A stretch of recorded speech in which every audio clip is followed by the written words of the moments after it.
Muito bem, continuando então o processo de desenhar uma perspectiva isométrica aqui na folha 5.2,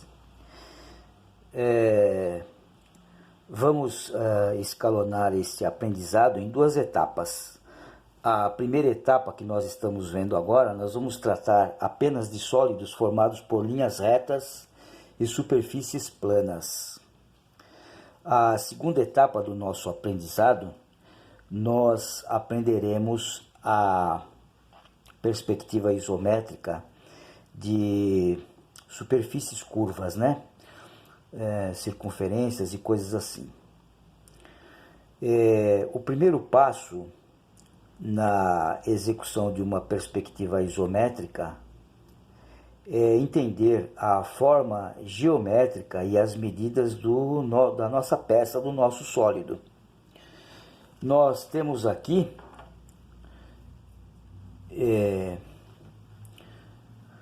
um sólido poliédrico. Então, só temos linhas retas como arestas e só temos faces planas. E não é à toa, né, que antes da gente aprender perspectiva, nós trabalhamos a parte de lidar com medidas. Então, veja, a peça que queremos desenhar, que é uma peça muito simples, ela está representada aqui com linhas pretas, né? Após nós fazermos uma análise das medidas que nós temos aqui para a nossa peça, o segundo ponto é estabelecer uma caixinha. Então, nós fazemos uma caixinha como se essa caixinha fosse uma embalagem justinha para colocar a nossa peça dentro. Então, essa caixinha aqui, ó, está representada pelas linhas vermelhas, e esses cantos aqui então seriam os cantos da nossa caixinha para conter a peça. Então, uma caixinha que vai servir justinha para nós colocarmos a nossa peça dentro. E veja, para eu construir então essa caixinha, que é um prisma, né? É uma caixinha prismática, digamos assim, ela teria uma forma de uma caixa de sapatos, aproximadamente a forma de uma caixa de sapatos. Então eu preciso desenhar primeiro essa caixa. E para desenhar esta caixa, eu preciso de saber quais são as medidas principais, qual é a altura total, né? Qual é a altura total da nossa peça, aqui, né? Qual é o comprimento total da nossa peça, aqui. E qual é a largura total da nossa peça, aqui. Então, a gente vê aqui pelo desenho que nós temos como largura 50 milímetros. Então, esse 50 vale para todas as arestas que estão nessa direção, né? 50 aqui, 50 aqui. Percebemos isso pela forma geométrica posta aqui, né? Então, todas as linhas de um mesmo lado são paralelas entre si. Esta aqui, esta aqui, esta aqui, esta aqui, são todas paralelas entre si. Do outro lado, esta aqui, esta aqui, esta aqui também são paralelas entre si. Isso me permite deduzir, então, que esse 50 milímetros é uma largura constante para todo o comprimento da minha peça. Então, aqui vale 50, aqui vale 50, aqui vale 50 também, né? O comprimento total, eu tenho 100 milímetros, está posto aqui. Comprimento total 100 milímetros. E a minha altura total, eu tenho 20 milímetros de altura aqui nessa base e mais 30 milímetros de altura nesta parte central aqui da minha peça. Então, a minha altura daqui até aqui corresponde aos 30 que eu tenho aqui, mais os 20, 50. Outra coisa também que a gente deduz aqui é que esse desenho está cotado usando simetria, né? Cotação por simetria. Então, do jeito que foi posto esse 60 aqui, significa que o 60 está centralizado, o 60 que é a parte central da minha peça, ele está centralizado nessa parte da base aqui. Significa que o pedaço de AB é igual ao pedaço CD. Como é que eu encontro quanto vale AB? Eu encontro fazendo 100 menos 60, 40, dividido por 2, 20. Então eu tenho de A para B eu tenho 20 milímetros, e de C para D eu tenho também 20 milímetros, né? Então bate, né? 20 com mais 60, 80, com mais 20 dá os 100 milímetros do comprimento total. Muito bem, a questão da caixa, né? Essas linhas em vermelho postas aqui, representado mais nitidamente pelos seus vértices, a questão da caixa é importantíssima. Não tem como fazer um desenho de perspectiva isométrica sem passar pelo desenho da caixinha primeiro. E eu estou te mostrando aqui mais exemplos. Isso aqui nós vamos aprender na segunda etapa do nosso curso, mas está aqui para você ver a colocação da caixinha em vermelho. Eu quero desenhar um cilindro, aqui seria mais propriamente dito, um disco, né? Um disco colocado em pé. E para desenhar esse disco, eu forçosamente devo desenhar primeiro a caixinha em vermelho. Aqui nós temos um cilindro, né?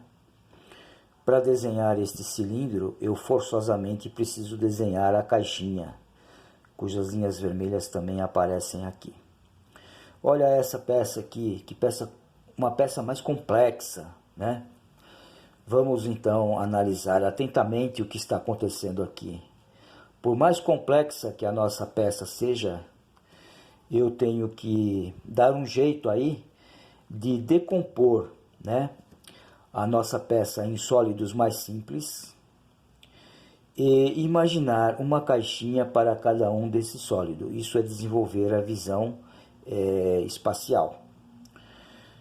Isso já foi mostrado a você no assunto cálculo de medidas, né?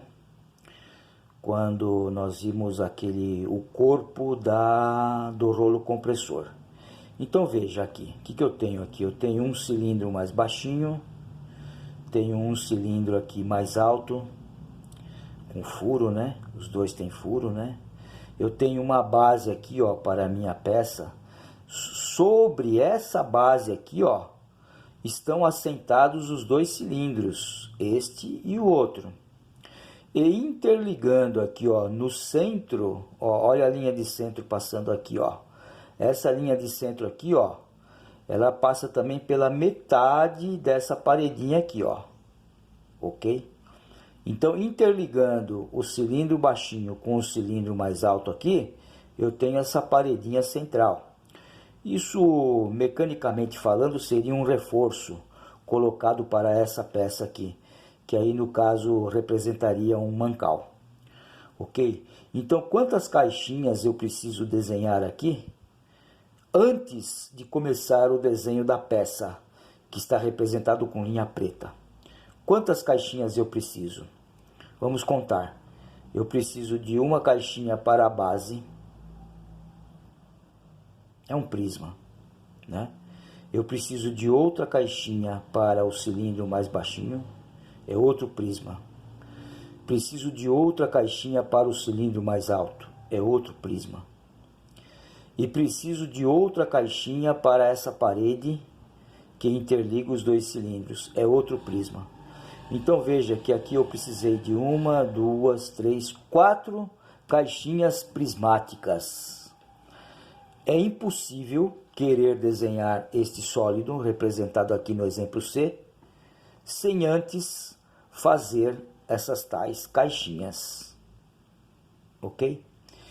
E aqui eu tenho alguns exemplos um pouco mais arrojados, né? Então, teria aqui um ferro elétrico. A gente primeiro vê o ferro elétrico, mas não foi o ferroelétrico que foi desenhado primeiro. O que foi desenhado primeiro foi a caixinha. Então, primeiro a gente põe a caixinha e depois a gente coloca dentro da caixinha aquilo que queremos. Eu te digo uma coisa, se você treinar a fazer esse tipo de coisa aqui, ó, a mão livre, você não vai querer outra coisa depois. Quando você aprende a representar qualquer tipo de sólido de peça em perspectiva isométrica à mão livre, você não vai querer outra coisa. E para isso, qual é o caminho? O caminho é treinamento. Então isso aqui serve como uma sugestão que eu dou a você. Experimente fazer uma caixinha dessa aqui em vermelho e depois colocar dentro da caixinha, como está aqui, o desenho de um ferroelétrico. Experimente, ok? Não será um exercício cobrado, é apenas uma sugestão de treinamento que eu lhe dou. Bom, e aqui nós temos então no exemplo E, aquele plug de 2 pinos, né? Em que eu estou aqui retratando para você as 2 caixinhas necessárias para desenhar em perspectiva isométrica, né? Então tem uma caixinha aqui, ó, também prismática, né? Para desenhar o corpo do plug, e mais uma outra caixinha menorzinha aqui, ó, onde estão colocados os 2 pinos, né? E aqui no exemplo F, o que seria isso? Aqueles aviãozinhos, né, que quando a gente é aluno gosta de fazer, né, para jogar um no outro. Então tá aqui, né? Também é uma ótima sugestão para que você tente realizar o desenho do aviãozinho. Primeiro você vai fazer a caixinha, ok? Faça uma caixinha, é prismática também. E depois coloque os pontos aqui, ó. O ponto médio aqui, ó, da aresta aqui, ó, tá? Que é onde está o bico do avião, né? Ó, o ponto médio da aresta aqui no fundo, onde está a cauda do avião, sobe até aqui em cima, né? E aqui as linhas saem aqui, ó, do ponto médio e vão até os vértices superiores aqui atrás, né? Baba, mais fácil do que isso, só 2 disso. Então, eu sugiro que você faça esse tipo de treinamento. Habilite-se a estar fazendo esse tipo de coisa à mão livre, ok?